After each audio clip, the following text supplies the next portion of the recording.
Peter. Thank you, Caroline. Are any officials here preparing to fight Democratic lawmakers in the streets? Absolutely not. So, and thanks for the question. Some elected Democrats are so steamed about Doge. Congresswoman LaMonica McIver says we are at war. Ilhan Omar says we might actually see somebody get killed. And Chris Van Hollen says we have to fight this in the Congress. We have to fight this in the streets. So what now? And may I just point out, if you heard that type of violent, enticing rhetoric from our side of the aisle, from Republican leaders on Capitol Hill, I think there would be a lot more outrage in this room today. It's unacceptable, the comments that have been made by these Democrat leaders, and frankly, they don't even know what they're talking about. Because President Trump was elected with a mandate from the American people to make this government more efficient.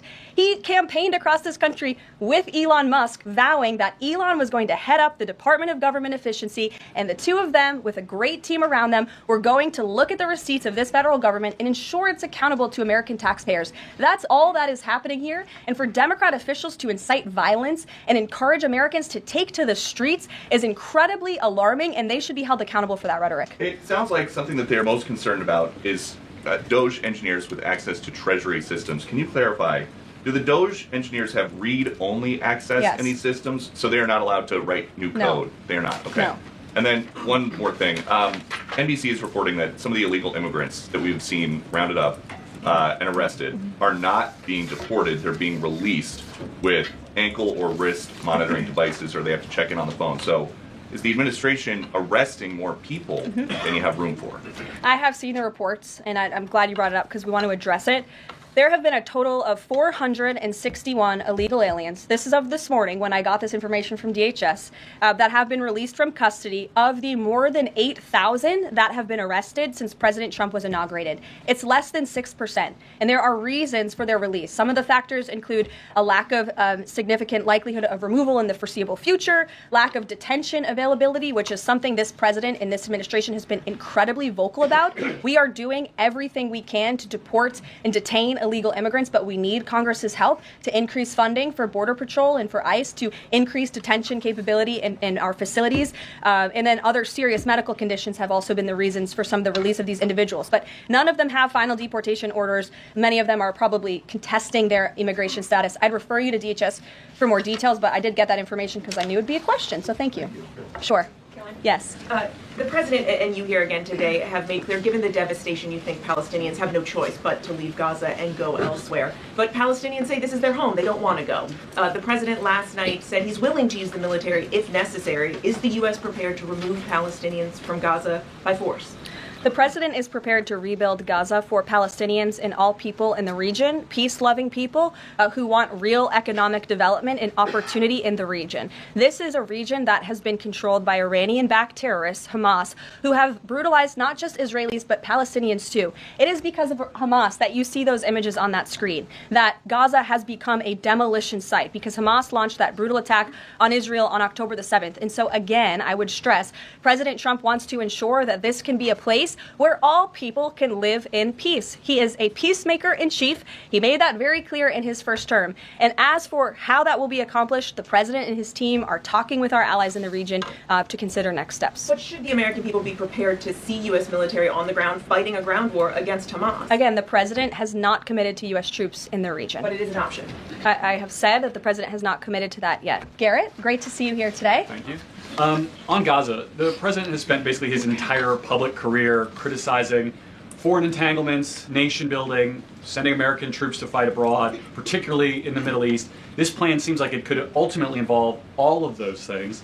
Can you explain this reversal and how building and owning Gaza squares with America First foreign policy? I would reject the premise of your question that this forces the United States to be entangled in conflicts abroad. The president has not committed to putting boots on the ground in Gaza.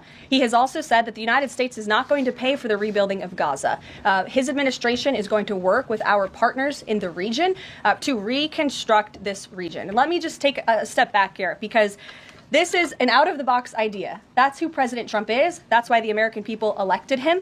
And his goal is lasting peace in the Middle East for all people in the region. And as I said in my opening remarks, we've had the same people pushing the same solutions to this problem for decades. And it's been made very clear to the president that the United States needs to be involved in this rebuilding effort to ensure stability in the region for all people. But that does not mean boots on the ground in Gaza. It does not mean American taxpayers will be funding this effort. It means Donald Trump, who is the best deal maker on the planet, is going to strike a deal with our partners in the region. He did not rule out American troops in Gaza last night. Are you doing that now? I am saying that the president has not committed to that just yet. He has not made that commitment, and you know that. And on the foreign partners, the Jordanians, the Egyptians, the Saudis have already panned to this plan. What foreign partners, if any, have expressed any interest in being part of it? Well, the president has said he's been socialing this idea for quite some time. He's been thinking about this. He said in his remarks last night, this was not a decision or an announcement that he takes lightly. And the president has already spoken to the President al-Sisi. In fact, that was his first foreign leader call. He's meeting with the King of Jordan, King Abdullah, next week. He spoke with the King of Bahrain. He spoke with the Crown Prince of Saudi Arabia. And he has made it very clear, he's been very vocal, that he expects our partners in the region, particularly Egypt and Jordan, to accept Palestinian refugees temporarily so that we can rebuild their home. I'd like to show you some images of Gaza that were taken. Fox News aired this. I mean, that is, as they put it, in an apocalyptic scene in Gaza. This is an uninhabitable place for human beings. Do you really think that families can live their dream in a region that looks like this, with no running water, no electricity? And the special envoy to the president, Steve Witkoff, recently traveled to Gaza, as you all know. And he came back with images that he showed the president of the dire situation here. And the president made this decision with a humanitarian heart for all people in the region. Dasha.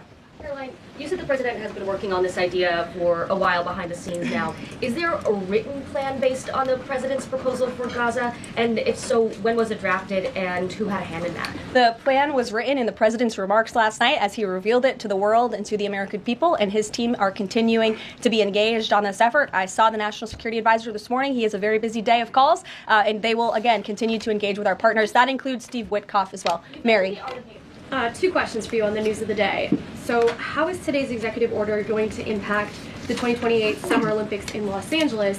For example, would a man who thinks that he's a transgender woman be allowed to compete as a female on U.S. soil? It's a very good question, and the president has actually mentioned this, that he does expect the Olympic Committee and the NCAA to no longer allow men to compete in women's sports. And I think the president, with the signing of his pen, starts a very public pressure campaign on these organizations to do the right thing for women and for girls across the country. Again, this is an incredibly popular position. There have been many notable female athletes who have had the courage to speak out against some very powerful institutions in this country. They deserve to have a voice and a say. The president is bringing their voice to the highest level at the White House this afternoon, and he expects these organizations to comply with this federal executive order that he'll be signing today. Thank you. And one more. On media coverage of this executive order and the topic in general, what's the White House's view of framing that calls men transgender females or similar rhetoric coming from organizations like the ACLU and GLAAD? Well, it's been very clear. The policy of this administration is that there are only two sexes,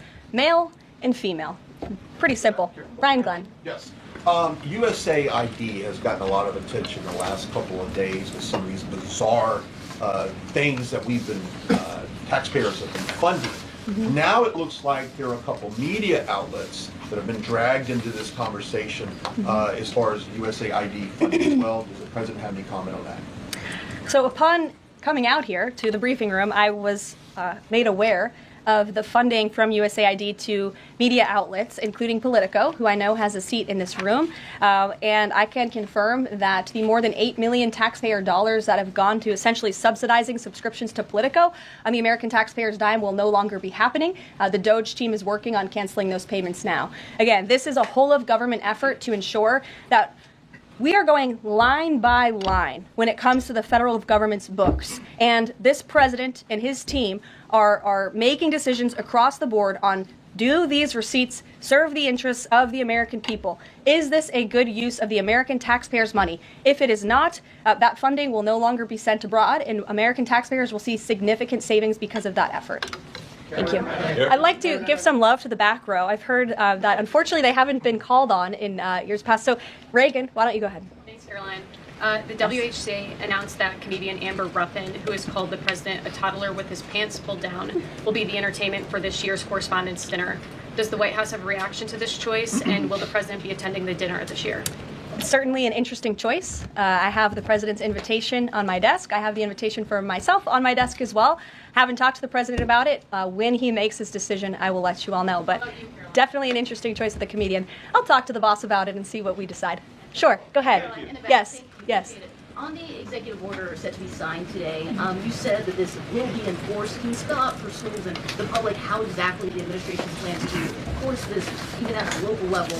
And on top of that, there are human rights groups who say that this could expose kids to discrimination. What is your response to that? I think kids have already been exposed to discrimination, especially young women and girls who have been forced to shower in locker rooms with biological men, who have been forced to compete on playing fields with biological men, which is incredibly unfair and unsafe, and again, an incredibly unpopular policy with the American people. As for the actions that this executive order takes, I already laid those out at the beginning of the briefing. I'm happy to give you a copy of this fact sheet so you can let your audiences across the country know. What's your message to schools who don't comply with this? They should, because it's going to be federal law in about an hour and a half.